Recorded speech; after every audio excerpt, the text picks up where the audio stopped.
Hello दोस्तों, नमस्कार। SM के चैनल में मैं आप सभी लोगों का दिल से बहुत बहुत स्वागत करता हूं। दोस्तों, इस वीडियो में हम लोग बात करने वाले सिर्फ एक ही शेयर से रिलेटेड। एंड आप लोगों ने टाइटल तो देखा होगा, ये शेयर में वापस हम लोगों को ज़ोरदार गिरावट भी देखने को मिल सकती है। तो आप लोगों ने डरने की ज़रूरत नहीं है। डरने की मतलब, अगर आप मेरे चैनल से जुड़े रहेंगे तो ये शेयर आपके पोर्टफोलियो में नहीं रहेगा, इसकी गारंटी मैं आप लोगों को देता हूँ। बट स्टिल हम लोगों ने इस शेयर को कवर तो ज़रूर करना है, क्योंकि कुछ पैरामीटर्स ऐसे हैं जो कि आप लोगों ने कभी देखे ही नहीं होंगे। एंड कुछ इंपॉर्टेंट न्यूज़ भी है जो कि इस शेयर से रिलेटेड हम लोगों ने कवर करनी है। तो शायद से इस पर्टिकुलर कंपनी के साथ ऐसा हो रहा है, क्या पता कल हमने ही ऐसे शेयर्स खरीद के रखे हैं जिस कंपनी से, क्या उस कंपनी के ऊपर ऐसी नौबत आ गई तो सारी चीज़ें हम लोग को स्टेप बाय स्टेप यहाँ पे देखनी है, समझनी है एंड उसके बाद डिसीजन लेना है। तो चलिए, सबसे पहले जैसे मैंने कहा कि यूनिक चीज़ क्या है उसके ऊपर आते हैं। एंड उसके लिए मुझे जाना पड़ेगा इस कंपनी के बैलेंस शीट के ऊपर। बट उससे पहले मैं आप लोगों को बताना चाहूँगा, जैसे कि दोस्तों, आप देख सकते हैं एक वीडियो मैंने अभी अभी अपलोड कर दिया जो कि बहुत बड़ी न्यूज़ है, एक ऐसी कंपनी से रिलेटेड जिसने 9 बार बोनस दिया है। बहुत अच्छी खासी न्यूज़ हम लोग को बहुत समय बाद देखने को मिल रही है। इस वीडियो को ज़रूर देख लेना कि क्या न्यूज़ है उस कंपनी से रिलेटेड एंड आगे क्या करना चाहिए। तो चलिए, अभी हम लोग इस वीडियो को कंटिन्यू कर लेते हैं एंड डायरेक्टली आ जाते हैं बैलेंस शीट के ऊपर। दोस्तों, आप देख सकते हैं हम लोग कंपनी की बैलेंस शीट के ऊपर आ चुके हैं। एंड सबसे पहली बात, आप लोगों को पता है कि कंपनी की 3 चीज़ें हम लोग हमेशा चेक करते हैं बैलेंस शीट में। एक होते हैं रिजर्व्स, उसके बाद कर्जा एंड कंपनी का कैश एंड बैंक बैलेंस। इसका अर्थ ये नहीं कि बाकी के पैरामीटर्स इममटेरियल हो गए, ऐसा नहीं है, वो भी बहुत इंपॉर्टेंट होते हैं। बट यूजुअली अगर फर्स्ट स्टेज में अगर आपको चेक करना है कंपनी की बैलेंस शीट कैसी है, तो इन्हीं चीज़ों को प्रेफरेंस आप लोगों ने देना चाहिए। तो कंपनी की अगर हम लोग रिजर्व्स की बात करें तो दोस्तों, आप देख सकते हैं कंपनी के रिजर्व्स लगभग 950 करोड़ नेगेटिव में चलते हुए देखने को मिल रही है। यस दोस्तों, कंपनी के रिजर्व्स भी नेगेटिव जा सकते हैं, ये भी आप लोगों ने शायद से पहली बार देखा होगा। क्या ये न्यूज़ नहीं है? न्यूज़ तो और भी अलग अलग है, वो भी हम लोग को चेक करनी है। बट ये जो पैरामीटर है आप लोग देख सकते हैं, कंपनी के रिजर्व्स नेगेटिव में है। एंड ये कोई पहली बार नहीं है, इससे पहले भी कंपनी के रिजर्व्स नेगेटिव में चल रहे थे। इसलिए मैंने इससे पहले बहुत बार आप लोगों को कहा है कि इस कंपनी में आप लोगों ने निवेश नहीं करना है, वरना आप आगे कभी ना कभी फंस सकते हो। उसी के साथ साथ अगर हम लोग कंपनी के कर्जे की भी बात करें तो आप लोग यहाँ पे देख सकते हैं कंपनी के ऊपर लगभग 970 करोड़ रुपए का कर्जा है। ये दोस्तों रिजर्व्स नेगेटिव है। एंड रिजर्व्स के बदौलत अगर हम लोग नेट वर्थ की भी बात करें तो आप लोग देख सकते हैं नेट वर्थ भी कंपनी का 350 करोड़ तक का नेगेटिव जा चुका है। कंपनी के ऊपर कर्जा 970 करोड़ का हो चुका है। And cash and bank balance भी अगर हम लोग यहाँ पे देख लेते तो 77 करोड़ के आसपास का मामूली सा कैश बैलेंस हम लोगों को कंपनी के द्वारा यहाँ पे देखने को मिल रहा है। कंपनी का नाम in the case I guess मैंने बताया नहीं तो भी कोई बात नहीं, आप लोग यहाँ पे देख सकते हैं, कोई मैंने छुपा नहीं है, यहाँ पे लिखा हुआ है स्पाइस जेट। मैं शुरुआत में बताना भूल गया होगा। स्पाइस जेट से रिलेटेड ये सारी बातें हैं। एंड दोस्तों, यही नहीं है, ये सिर्फ बैलेंस शीट मैंने आप लोगों को दिखा दी। अभी तो असली न्यूज़ के ऊपर हम लोगों को आना है एंड देखना है कि कंपनी से रिलेटेड यहाँ पे क्या न्यूज़ सामने आ रही है। बट जो बैलेंस शीट है इससे तो समझ में आता है कि ये कंपनी में निवेश करना कितना घातक हो सकता है। एंड इसलिए ऑलरेडी मैंने आप लोगों को इस कंपनी में निवेश करने से रिलेटेड बचा लिया था। एंड आज आप लोग देख सकते हैं ये कंपनी कहाँ से कहाँ आ चुकी है। मतलब आप इसका चार्ट पैटर्न देख सकते हो यहाँ पे, तो मैं ओपन करके बताना चाहूँगा। 5 दिन का चार्ट पैटर्न है, 1 महीने का चार्ट पैटर्न है, 6 महीने का देख लेना, ईयर टिल डेथ का देख लेना, मतलब 1 जैन से लेके अब तक का। उसके बाद 1 साल का चार्ट पैटर्न, 5 साल का चार्ट पैटर्न। तो ये इतना ज़बरदस्त गिरावट वाला चार्ट पैटर्न है। 5 साल का चार्ट पैटर्न है। ये कोरोना वायरस का इम्पैक्ट तो भूल जाइए, 5 साल भी अगर हम लोग कैलकुलेट करें तो ये कंपनी नेगेटिव ही रिटर्न दे रही थी। एंड इसलिए मैंने आप लोगों को यहाँ पे बचा लिया था कि इस शेयर में आप लोगों ने निवेश नहीं करना चाहिए। नेगेटिव रिजर्व्स कंपनी के ये एक डेफिनेटली एक नेगेटिव सेंटीमेंट्स में डाल देते हैं। एंड उसके ऊपर कंपनी का होने वाला ज़्यादा कर्जा। बहुत सारे लोग यूजुअली स्पाइस जेट को इसीलिए प्रेफरेंस देते हैं क्योंकि राकेश झुनझुनवाला सर की इसमें निवेश है।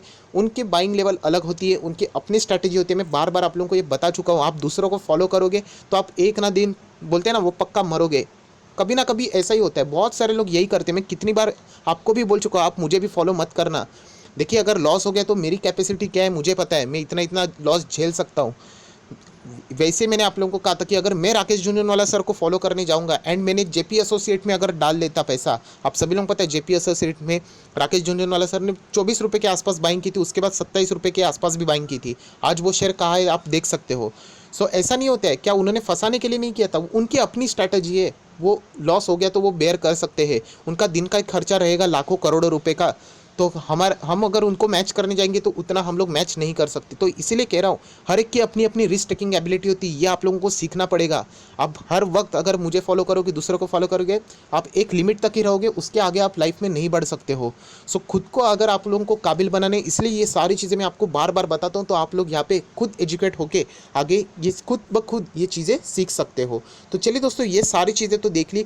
अभी आ जाते हैं थोड़ा सा हम लोग उस वेबसाइट के ऊपर, एंड यहाँ पे स्पाइस जेट से रिलेटेड बहुत ही एक इंपॉर्टेंट न्यूज़ आई है, वो हम लोग यहाँ पे पढ़ लेते हैं। हिंदी में यहाँ पे हम लोग को आर्टिकल मिल चुका है, तो यहाँ पे हम लोग पढ़ लेंगे। तो सबसे पहली बात कि स्पाइस जेट के जो पायलट है, यस दोस्तों, उनको नहीं मिलेगी अप्रैल एंड मई का वेतन। यस, उनको सैलरी है, वेतन मतलब सैलरी, मई का भी नहीं मिलेगा एंड अप्रैल का, 2 मंथ का यहाँ पे कोई सैलरी नहीं मिलने वाले स्पाइस जेट के। जो सबसे की एसेट होते हैं, की एसेट मतलब pilots, without pilot spice jet कुछ भी नहीं है, तो वो उनको ही यहाँ पे सैलरी नहीं मिलने वाली है। तो आप समझ सकते हो कंपनी फिलहाल आगे जाके और भी यहाँ पे दिक्कतों में आ सकती है। सो उसी के साथ साथ अगर हम लोग यहाँ पे कुछ आर्टिकल पढ़े तो हम लोग देख सकते हैं कि स्पाइस जेट ने अपने पायलटों को अप्रैल मई के लिए उन्हें कोई नई वेतन नहीं मिलेगा, ये ऑलरेडी बता दिया है। उसी के साथ साथ अभी फिलहाल की सिचुएशन आप लोगों को पता है लॉकडाउन से रिलेटेड है, एंड लॉकडाउन में अगर हम लोग देखा जाए तो अगर प्लेन अगर आप लोगों को आसमान में उड़ते हुए देखने को मिले तो वो प्रोबेबली कौन से हो सकते हैं, वो जो कार्गो प्लेन रहते हैं, हम लोग बोलते हैं ना मालवाहक जो विमान रहते हैं, वो कार्गो प्लेन्स का अगर हम लोग बात करें तो उनके पायलटों को यहाँ पे काम करने के लिए यहाँ पे अवसर मिल रहा है। एंड अगर हम लोग बात करें उनको भी, ये जो कार्गो प्लेन्स के जो पायलट्स हैं उनको भी फ्लाइट उड़ाने के लिए जो सैलरी मिलती है वो भी घंटों के आधार के ऊपर मिलती है, घंटों के आधार के ऊपर पायलटों को भुगतान करने को पड़ रहा है। मतलब आप समझ सकते हो कि क्या हालत यहाँ पे आ चुकी है। सो सिचुएशन के हिसाब से आप लोगों को ये सारी चीज़ें देखनी है, एंड ये चीज़ें बताती है कि आगे जाके ये दिक्कतें और भी बढ़ने वाली, क्योंकि लॉकडाउन, इवन दो लॉकडाउन हम लोग पकड़ के चलते, मुझे भी पता है 3 मई को लॉकडाउन एक्चुअली हम लोग ख़त्म करने की स्थिति में नहीं है, अभी भी इंडिया बहुत ही अच्छा कंट्रोल में है। बट अगर ये लॉकडाउन ख़त्म कर लिया एंड अगर लोग इररिस्पॉन्सिबल हो गए, जो कि आप सभी लोगों को पता है कि इंडिया में क्या चीज़ें चलती है, तो यही स्थिति बहुत ज़्यादा हम लोगों को महंगी पड़ सकती है। सो अभी तक जितना भी एफर्ट लिया है वो सब पानी में चला जाएगा। बट अगर हम लोग पकड़ के चलते कि लॉकडाउन कि ख़त्म हो जाता है, स्टिल एयरलाइंस यहाँ पे जो अपना बिजनेस है, मुझे नहीं लगता कि नॉर्मल रूट पे ला पाएगी, बहुत समय लगेगा यहाँ पे, क्योंकि एयरलाइंस ही एक ऐसी सुविधा है जो कि क्विकली एक दूसरे के यहाँ पे अगर कोई चीज़ें ये रहती है कोरोना वायरस से रिलेटेड, वो बहुत ही क्विकली ट्रांसमिट कर सकती है। तो इसीलिए ये सारी चीज़ें हम लोगों को यहाँ पे प्रॉब्लम में आते हुए देखने को मिलेगी। उसी के साथ साथ अगर हम लोग यहाँ पे बात करें स्पाइस जेट से रिलेटेड, तो फिलहाल यहाँ पे हम लोग देख सकते हैं मौजूदा वक्त में हमारे पास सिर्फ 16% विमान यहाँ पे काम कर रहे हैं एंड 20% यहाँ पे पायलट्स यहाँ पे उड़ान भर रहे हैं, बाकी के सारे लोग घर पे ही है। सो आप अंदाज़ा लगा सकते हैं कि स्थिति यहाँ पे बिल्कुल भी अच्छी नहीं है। एंड मैंने ऑलरेडी एक बात बोली है कि ये तो लॉकडाउन की स्थिति है, इसलिए आप लोग ने ये नहीं करना चाहिए कि थोड़ा सा नरमी से पेश आना चाहिए। मतलब मैं स्टॉक की बात कर रहा हूँ, इवन दो अगर आप इसकी अभी तक की हिस्ट्री निकाल दो, ये 1-2 महीने का ही तो इफेक्ट हुआ है अभी हम लोग जो लॉकडाउन में है कोविड-19, उससे पहले का अगर आप डेटा निकाल लेना, स्टिल ये कंपनी हम लोग को पिटते हुए देखने को मिली थी, इनके रिजल्ट बिल्कुल भी अच्छे नहीं थे। तो इसीलिए मैं आप लोगों को बता रहा हूँ बार बार कि दोस्तों आप लोगों ने संभाल के रहना चाहिए। ये स्टॉक में हम लोग को कभी भी गिरावट देखने को मिल सकती है, जो कि बहुत पहले समय से मैं बता रहा था। अभी तो स्टॉक बहुत ही ज़्यादा नीचे आ चुका है, तो डेड कैट बाउंस भी आप लोगों को देखने को मिल सकता है। बट इसका अर्थ ये मत पकड़ लेना कि स्टॉक अभी भागेगा जोरदार, एंड ऐसे स्टॉक में निवेश करना बहुत ही ज़्यादा घातक हो सकता है। सो ये सारी चीज़ें यहाँ पे उन्होंने वही रिपीट की है कि 25 मार्च से लॉकडाउन देखने को मिला। जो जितने भी पायलट्स यहाँ पे काम कर रहे हैं उन लोगों को यहाँ पे आवर्स बेसिस, अर्ली बेसिस जो रहती है उनके उस हिसाब से उन लोगों को यहाँ पे पेमेंट किया जा रहा है। सो मैं यही कहना चाहूँगा, ये शेयर में हम लोगों को कभी भी ज़ोरदार गिरावट देखने को मिल सकती है, तो ऐसी कंपनी को पकड़ने की ज़रूरत नहीं है। इवन तो ये 40 रुपये क्या 4 रुपये पे भी मिलता है, तो ऐसे स्टॉक से आप लोगों ने दूर ही रहना चाहिए, ऐसा पर्सनली मुझे ऐसा लगता है। बाकी फाइनली डिसीजन आप ही का रहेगा। अगर कंपनी से जुड़ी हुई और कुछ इंटरेस्टिंग फैक्ट अगर आप लोगों को देखने हैं तो चलिए थोड़ा सा कंपनी से जुड़े हुए यहाँ पे चीज़ें देख लेते हैं। उसके लिए हम लोगों को आना पड़ेगा एनएससी के ऑफिशियल वेबसाइट पे, एंड जैसे मैं आ जाता हूँ 43 रुपीज़ का स्टॉक है, एंड 52 एक हाई देख लेना दोस्तों, 152 का है, 152 का है। एंड लो की बात करें तो 30 रुपये तक ये स्टॉक नीचे आ चुका था। आज के दिन की कारोबार की बात करें 29 अप्रैल की, तो 60% के आसपास डिलीवरीज हम लोग को उठाते हुए इस कंपनी में देखने को मिल रही है। कोई बात नहीं, हम लोग यहाँ पे कोई भी निवेश नहीं करने वाले। बहुत सारा डेटा हम लोगों को यहाँ पे देखने को मिलता है। कुछ टेक्निकल इशू है जो कि एनएससी के ऑफिशियल वेबसाइट पे यहाँ पे हम लोग को डेटा देखने को नहीं मिल रहा है। आप देख सकते हैं फाइनेंशियल रिजल्ट के ऊपर भी हम लोग को यहाँ पे डेटा देखने को नहीं मिल रहा है। बट स्टिल अगर हम लोग कुछ यहाँ पे इंपॉर्टेंट चीज़ों की बात करें तो यही कहना चाहूँगा कि ये कंपनी में ऑलरेडी हम लोगों ने तो निवेश नहीं किया है, एंड आगे भी जाके मैं आप लोगों को यही कहना चाहूँगा कि सस्ता मिल रहा है, इसीलिए प्लीज़ इसके पीछे मत भाग लेना। आप लोग यहाँ पे अटक सकते हो। रीज़न बहुत सिंपल है कि लॉकडाउन की स्थिति अगर इवन दो संभल भी जाती है, थोड़ा बहुत ये स्टॉक चल जाएगा, 50-60 तक आ सकता है, बट उसके बाद बात क्या, क्योंकि बिजनेस इजीली यहाँ पे रिज्यूम होना, नॉर्मल अपने जो 100% कैपेसिटी के ऊपर लाना, नॉर्मल जो ऑपरेशन रहते हैं उसको वापस रूट पे लेके आना, उसके लिए बहुत समय लग सकता है। सो मुझे ये लगता है कि आप लोगों ने इस स्टॉक से दूर रहना चाहिए। फाइनल डिसीजन आप ही करेगा, आप चाहो तो इसमें निवेश कर सकते हो, वो आप कंप्लीटली आपका डिसीजन रहेगा। बट येस, स्पाइस जेट से रिलेटेड मैं यही कहना चाहूँगा कि आप लोग यहाँ पे दूर रहोगे तो ही बेहतर है। बहुत सारी चीज़ें हम लोग को यहाँ पे देखने को मिल रही है।